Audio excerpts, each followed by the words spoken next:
Why do you come down to the protest today? So I started joining this particular demonstration since the end of October. I've known about what's happening in Palestine since 2014 when I started to join organizing and social justice. And as someone who is living in 2023 and 24, witnessing what we're witnessing on social media and whatnot, I think my answer would be why not? As someone who is born and raised in Japan, someone who has an aggression history, I think it's mandatory for us to learn about Palestine, learn about our history, and stand against colonialism. It's often told that Japanese people, and especially young people, don't really know about the history of the wartime aggression. Is that true, in your opinion? It is true that not many people know about Japanese history because we're not taught that in school. And as someone who is privileged enough to be able to speak English, which is another colonizer's language, I have access to much broader information. So I think it's my responsibility to translate it to Japanese and spread it to other Japanese people as well. When you were growing up here, did you feel like it was not talked about? Like, why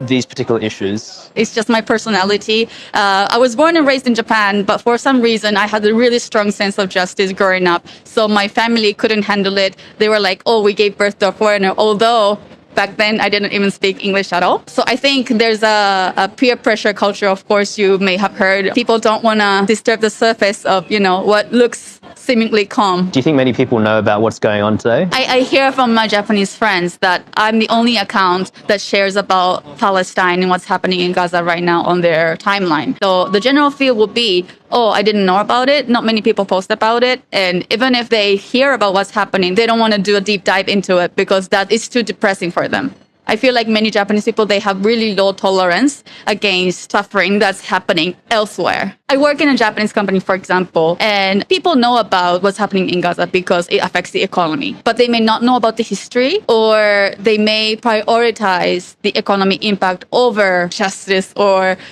even see